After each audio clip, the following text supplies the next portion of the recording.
Students, आज हम metal and non metals पढ़ रहे हैं।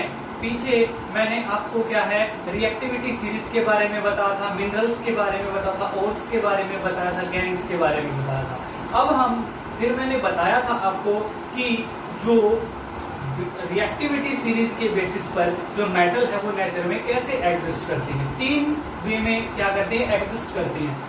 सबसे पहले तो और निकलते हैं, हमारे पास एस्क पाए जाते हैं हमारी धरती के अंदर, धरती की जो क्रस्ट होती है उसके अंदर, उनको मिनरल्स बोलते हैं। फिर क्या होता है, उसमें high percentage of profitable metal पाई जाती है जिसको हम क्या है और के नाम से जानते हैं, और उनके साथ में जो इम्प्योरिटीज चिपकी हुई मिलती है जैसे सैंड पार्टिकल्स है, सोयल है, जो भी है उनको क्या है हम गैंग के नाम से जानते हैं। अब हमारे पास और जो वो तीन फॉर्म में पाए जाते हैं हमारे पास क्या है, नंबर एक metals of high reactivity, metals of middle reactivity और metals of low reactivity. Means ये सबसे ज्यादा हाई रिएक्टिव मेटल्स पाई जाती हैं, ये मॉडरेटली रिएक्टिव, मीडियम रिएक्टिव पाई जाती हैं, और ये लो रिएक्टिव मतलब रिएक्ट करवाने के बाद ही क्या करती है, रिएक्ट कर जाती है या नहीं भी करती। जैसे मैंने आपको रिएक्टिविटी सीरीज बताया था, प्यारे से कॉलेज में आए जाए, इंडियन लीडर्स हैं कॉलेज में सारे, गुड। इसी प्रकार से हम उनके नाम क्या है डिक्रीजिंग ऑर्डर में सेटअप करते हैं। सबसे ऊपर आएंगी हमारे पास क्या आएंगी, हाई रिएक्टिव मेटल, बीच में आएंगी मॉडरेटली रिएक्टिव, और नीचे जो आएंगी वो क्या आएंगी, लीस्ट रिएक्टिव एलिमेंट्स। तो अब हमारे पास है, अगर हम क्या करेंगे metals of high reactivity series का एक्सट्रैक्शन करते हैं उनके ओर से, तो हम क्या करेंगे इलेक्ट्रोलाइसिस ऑफ मोल्टन ओर, मतलब उनको मोल्टन स्टेट से उनकी इलेक्ट्रोलाइसिस अगर रिडक्शन करेंगे तो हम क्या कर सकते हैं प्योर मेटल फाइंड आउट कर सकते हैं। ये इस प्रकार से हम क्या कर सकते हैं, हाई रिएक्टिविटी जो मेटल्स हैं उनको क्या है और से अलग किया जा सकता है। इसी प्रकार से हमारे पास आती है मेटल्स ऑफ मीडियम रिएक्टिविटी आती हैं, तो इनको क्या करेंगे ये कार्बोनेट्स और सल्फाइड की फॉर्म में पाए जाते हैं, या तो कार्बोनेट्स और के रूप में पाए जाएंगे या सल्फाइड ओर्स के रूप में पाए जाएंगे। सबसे पहले इनको क्या करेंगे कि कैल्सिनेशन आता है हमारे पास, तो कैल्सिनेशन के जरिए से क्या करेंगे, जब कार्बोनेट ओर्स को हीटअप करेंगे तो क्या घटित होगा, ये इनके ऑक्साइड में बदल जाएंगे, और इनको ऑक्साइड में कन्वर्ट करना बहुत जरूरी होता है। तो ऑक्साइड में कन्वर्ट करके क्या करेंगे, एक सुटेबल रिड्यूसिंग एजेंट के साथ क्या करेंगे हीटअप करके हम क्या कर सकते हैं, ऑक्साइड ऑफ मेटल मिल जाएगा हमारे पास। मतलब कैल्सिनेशन होता है, इसमें लैक ऑफ एयर के अंदर क्या करते हैं हम गर्म करते हैं, तो हमें ऑक्साइड ऑफ मेटल्स मिल जाएगा। फिर क्या करेंगे उसकी रिडक्शन कर देंगे हम, रिडक्शन होता है हमारे पास, उसके अंदर से क्या करेंगे ओर्स के अंदर से क्या करेंगे एक प्रॉफिटेबल मेटल को अलग कर लेंगे और गैंग पार्टिकल्स को अलग कर देंगे, उसको रिडक्शन के नाम से जानेंगे। इसके अंदर यहाँ पर क्या हो जाएगा, रिडक्शन के बाद हमारे पास प्योरिफिकेशन ऑफ मेटल, इसी प्रकार से हमको क्या हो जाएगी प्योर मेटल फाइंड आउट होगी। इसी प्रकार से सल्फाइड ओर्स के अंदर जो पाए जाएंगे उनको अगर हम क्या करेंगे एक्सेस एयर के अंदर गर्म करेंगे, उस प्रोसेस को रोस्टिंग के नाम से जाना जाता है हमारे पास। रोस्टिंग के जरिए रोस्टिंग करेंगे तो हमारे पास ऑक्साइड ऑफ मेटल बनेंगे हमारे पास, और फिर ऑक्साइड ऑफ मेटल्स को क्या करेंगे गर्म करके हीटअप करके किसी सुटेबल रिड्यूसिंग एजेंट की सहायता से रिडक्शन करवाएंगे वहां पर, तो उसके क्या होगा प्योरिफिकेशन ऑफ मेटल हो जाएगा। इसी प्रकार से हमारे पास आती है मेटल्स ऑफ लो रिएक्टिविटी, मतलब जो बिल्कुल नीचे पाई जाती है, जैसे सिल्वर है, गोल्ड है, हमारे पास प्लेटिनम है, लेड है, ये जो पाई जाती है सल्फाइड ओर्स के रूप में पाए जाते हैं हमारे पास। तो इनको क्या करेंगे, इनकी रोस्टिंग करवानी पड़ेगी हमने, ठीक है, भर्जन विधि करवानी पड़ेगी, ठीक है। कैल्सिनेशन को निस्तापन विधि बोलते हैं और रोस्टिंग को बोलते हैं भर्जन विधि। तो हमारे पास क्या आता है, रोस्टिंग करवाने के साथ एक्सेस ऑफ एयर में क्या करेंगे इनको गरम करेंगे, गरम करने के साथ क्या होगा हमारे पास मेटल मिलेगी और उसकी क्या कर देंगे रिफाइन। इसी प्रकार से हमको क्या है ये मेटल्स मिल सकती हैं। तो सबसे पहले हमारे पास यहाँ से क्वेश्चन आता है कि how does extraction of high reactive metals, मतलब जो रिएक्टिविटी सीरीज में बिल्कुल टॉप पर लाइज करती हैं उनका हम निष्कासन कैसे कर सकते हैं। तो हमारे पास क्या है, सबसे पहले हमारे पास क्या पाई जाती हैं, जो ये है सोडियम है हमारे पास, एल्यूमिनियम है, कैल्शियम है, लिथियम है, तो ये पाई जाती हैं हमारे पास। तो इनको क्या करेंगे, सबसे पहले इनकी इलेक्ट्रोलाइटिक रिडक्शन के द्वारा हम क्या कर सकते हैं, इनको क्या कर सकते हैं प्योर मेटल्स में फाइंड आउट कर सकते हैं। अगर इनकी इलेक्ट्रोलाइटिक रिडक्शन हम करवाएंगे तो उसके जरिए से हम क्या फाइंड आउट करेंगे प्योर मेटल फाइंड आउट की जा सकती है। फॉर एग्जांपल हमारे पास क्या है, जैसे हमारे पास पोटासियम है, सोडियम है, कैल्शियम है, एल्यूमिनियम है, इस प्रकार की जो मेटल्स हैं हम उनको क्या है,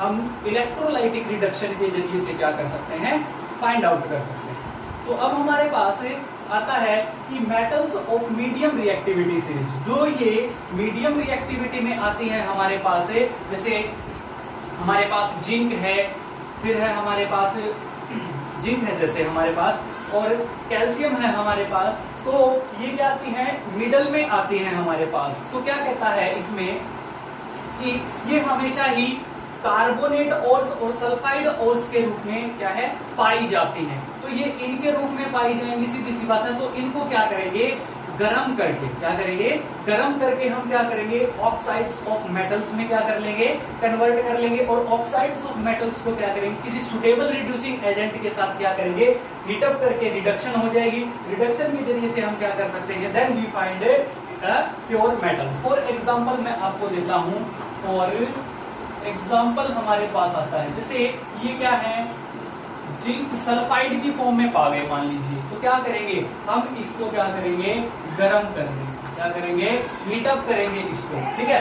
तो ऑक्सीजन की प्रेजेंस में क्या करेंगे, हम इसको हीट अप करेंगे। तो इसको अगर हमने हीट अप किया तो हमारे पास इसने क्या बनाया, जिंक ऑक्साइड, और प्लस में क्या बनाएगा, सल्फर डाइऑक्साइड। तो अब हमारे पास क्या आ जाता है, जिंक ऑक्साइड आ जाता है। तो हम क्या है, ऑक्साइड ऑफ मेटल के जरिए से मेटल, ऑक्साइड ऑफ मेटल्स के पास पहुंच जाते हैं। कौन सी रिएक्शन करवाने के बाद, रोस्टिंग, क्योंकि सल्फाइड की फॉर्म में था। अब हमारे पास क्या है, जब जिंक ऑक्साइड को, इसको जिंक ऑक्साइड को अगर हम किसी रिड्यूसिंग एजेंट, जैसे हम फॉर एग्जांपल हम क्या ले लेते हैं, कार्बन ले लेते हैं हमारे पास, अगर इसके साथ में गर्म करेंगे तो हमारे पास Zn+CO, ये CO कार्बन मोनोऑक्साइड गैस है, ये निकल जाएगी और हमारे पास प्योर मेटल बचेगी। इस प्रकार से हम क्या है, जो मॉडरेटली रिएक्टिव हैं हमारे पास मिडल में पाई जाती हैं, उनको हम अलग कर सकते हैं। इसी प्रकार से अगर मान लीजिए हमारे पास क्या बच जाता है, हमारे पास आता है जिंक कार्बोनेट आता है मान लीजिए हमारे पास, तो ये इसकी क्या हो जाएगी, कार्बोनेट, और इसके रूप में तो कैल्सिनेशन होगी। इसकी कैल्सिनेशन के रूप में क्या करेंगे, हम एब्सेंस ऑफ एयर या लैक ऑफ एयर के अंदर हम क्या करेंगे, इसको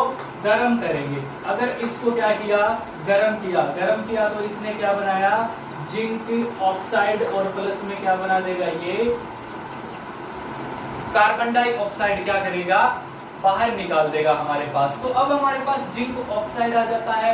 तो वही जिंक ऑक्साइड अगर हमारे पास आ गया सुटेबल रिड्यूसिंग एजेंट के साथ इसकी रिएक्शन करवा के इसको गर्म करके क्या करेंगे, हमारे पास zinc plus carbon monoxide gas क्या करेंगे, इसकी निकाल सकते हैं। इस प्रकार से हम क्या कर सकते हैं, middle of the reactivity series को एक्सट्रैक्शन कर सकते हैं हमारे पास। अब हमारे पास इसी के अंदर आता है हमारे पास कैल्सिनेशन और रोस्टिंग। इसको निस्तापन विधि के नाम से जाना जाता है और इसको भर्जन विधि के नाम से जाना जाता है। तो हमारे पास सबसे पहले आता है कैल्सिनेशन। क्या आता है हमारे पास, कैल्सिनेशन आता है हमारे पास, ठीक है। इसको निस्तापन विधि के नाम से जाना जाता है। तो कैल्सिनेशन जो होती है यह एक प्रोसेस है जिसमें कार्बोनेट ओर्स को मतलब लैक ऑफ ऑक्सीजन में क्या किया जाता है, हीट अप किया जाता है। उसको क्या बोलेंगे, हमें कैल्सिनेशन प्रोसेस के नाम से जानते हैं हमारे पास। तो फॉर एग्जांपल हमारे पास क्या है, कार्बोनेट के रूप में पाए जाते हैं। ये जो एग्जांपल हमारे पास ZnCO3 वाला, ये क्या कर सकते हैं, हमें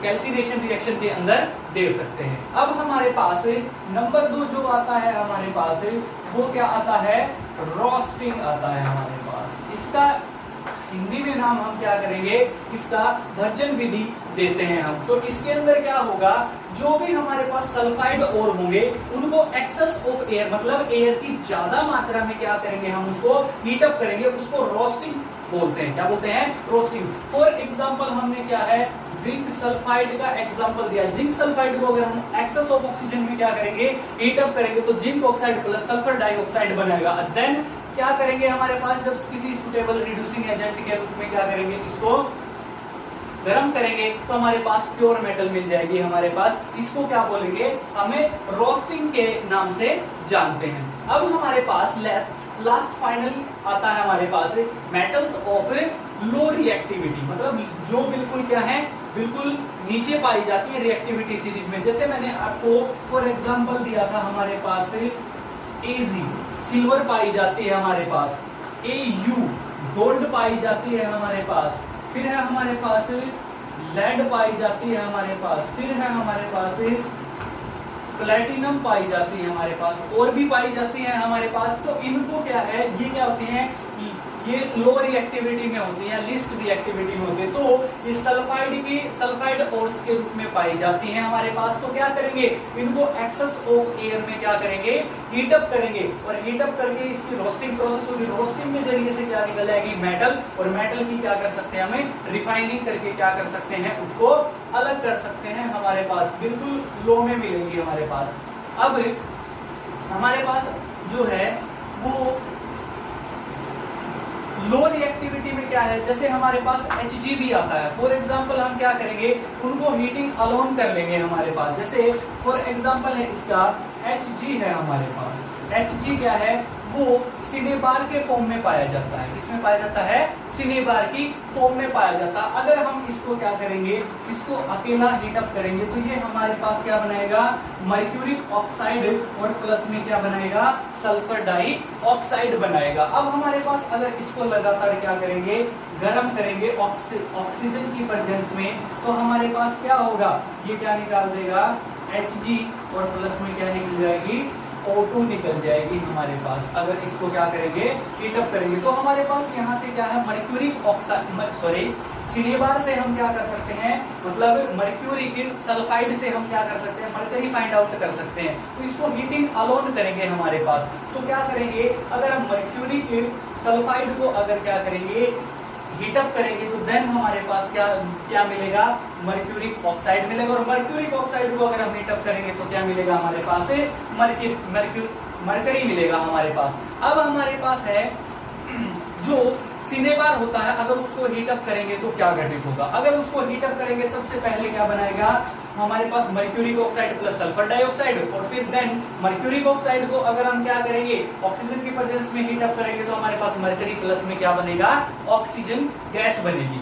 तो हमारे पास अब एक नेक्स्ट क्वेश्चन आता है, इंपॉर्टेंट है हमारे पास, जो कॉपर होता है हमारे पास, वो कॉपर ग्लैंस की फॉर्म में पाया जाता है। जो कॉपर होता है वो क्या पाया जाता है, कॉपर ग्लैंस की फॉर्म में पाया जाता है हमारे पास, जिसका फॉर्मूला होता है CuS, मतलब कॉपर सल्फाइड होता है हमारे पास। ये क्यों पाया जाता है, क्यों पाया जाता है, क्योंकि हम क्या कर सकते हैं, कॉपर ग्लैंस को हीट अप करके क्या कर सकते हैं, इजीली उसके ऑक्साइड में क्या कर सकते हैं, कन्वर्ट कर सकते हैं, और उसके ऑक्साइड को देन क्या कर सकते हैं, गर्म करके क्या कर सकते हैं, उसके अंदर से प्योर मेटल क्या कर सकते हैं, इजीली फाइंड आउट कर सकते हैं। इसी वजह से ये क्या है, कॉपर ग्लैंस की फॉर्म में पाया जाता है। और कॉपर का एक और पाया जाता है, जिसको हम किसके नाम से जानते हैं, कॉपर पाइराइट के नाम से जानते हैं। किसके नाम से जानते हैं, कॉपर पाइराइट के नाम से जानते हैं, जिसका फॉर्मूला है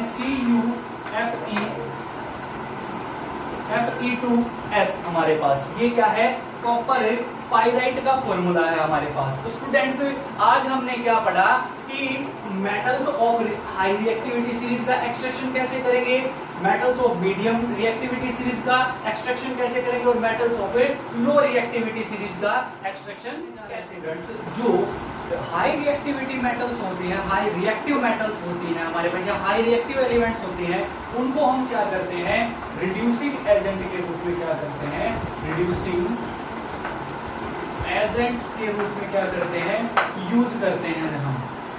जैसे फॉर एग्जांपल हमारे पास एल्यूमिनियम है हमारे पास, ठीक है। तो क्या करेंगे, जो हाई रिएक्टिव मेटल्स होती हैं वो क्या कर देती हैं, वो किसी भी कंपाउंड के साल्ट सॉल्यूशन से या कंपाउंड से क्या कर देती हैं, वो लेस रिएक्टिव एलिमेंट को क्या करते हैं, डिस्प्लेस कर देते हैं। जैसे हमने फर्स्ट चैप्टर में क्या पढ़ा था, डिस्प्लेसमेंट रिएक्शन पढ़ा था। The more reactive elements displace a less reactive element from its salt solution. तो ये क्या करते हैं, किसी भी साल्ट सॉल्यूशन से उस मेटल को क्या कर देंगी, डिस्प्लेस कर देंगे, उसका कलर चेंज कर देंगे। जैसे फॉर एग्जांपल हम आज पढ़ते हैं, अगर हम क्या करें, मैग्नीज डाइऑक्साइड को, मतलब MnO2 को अगर क्या करें, एल्यूमिनियम पाउडर के साथ क्या करें, हीट अप करें, क्या करें, हीट अप करें, तो इससे यहाँ का क्वेश्चन बन जाएगा, what would happen when manganese dioxide is heated with aluminium powder. तो देन जो क्या होगा, हमको मैग्नीज जो है हमारे पास है, जो Mn है हमारे पास है, वो लिक्विड फॉर्म में मिलेगा हमको। किस फॉर्म में मिलेगा?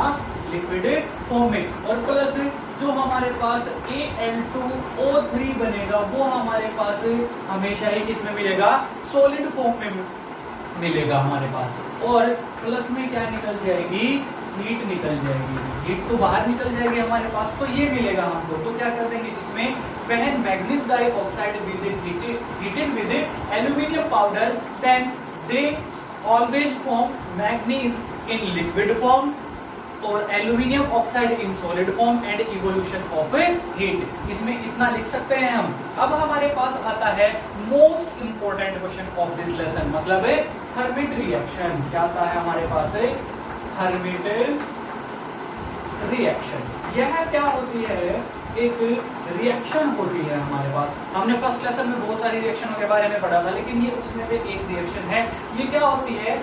जब हम क्या करते हैं, आयरन सेकंड ऑक्साइड की, मतलब Fe2O3 इसकी, मतलब आयरन सेकंड ऑक्साइड की रिएक्शन जब एल्यूमिनियम के साथ करवाते हैं। किसके साथ करवाएंगे? एल्यूमिनियम के साथ करवाते हैं। किसके लिए? जो मशीन्स के क्रैक्ड पार्ट होते हैं उनको ज्वाइंट करने के लिए। ये रेलवे ट्रैक होते हैं, उनको कई बार हम ज्वाइंट करने के लिए क्या कर सकते हैं? आयरन सेकंड ऑक्साइड, मतलब जो हमारी पटरी होती है लोहे की, वो आयरन सेकंड ऑक्साइड की बनी हुई थी। तो जो रोड लेते हैं वेल्डिंग के लिए, वो किस चीज की होगी? एल्यूमिनियम रोड होती है। तो इनकी दोनों की इलेक्ट्रिक करंट गुजार करके अगर रिएक्शन करवाई जाएगी हमारे पास, तो आफ्टर द रिएक्शन क्या बनेगा? जो Fe है वो किस फॉर्म में चला जाएगा? लिक्विड फॉर्म में चला जाएगा हमारे पास। और जो एल्यूमिनियम के ऑक्साइड बनेंगे हमारे पास Al2O3, वो हमेशा ही सॉलिड फॉर्म में बनेंगे हमारे पास। और प्लस में क्या होगा? Evolution of heat. Such reaction is known as a thermite reaction, मतलब the reaction in which iron second oxide reacts with aluminium to join cracked part of machines or cracked railway tracks. This reaction is known as a thermit reaction. हमारे पास ये क्या है? इस chapter की सबसे important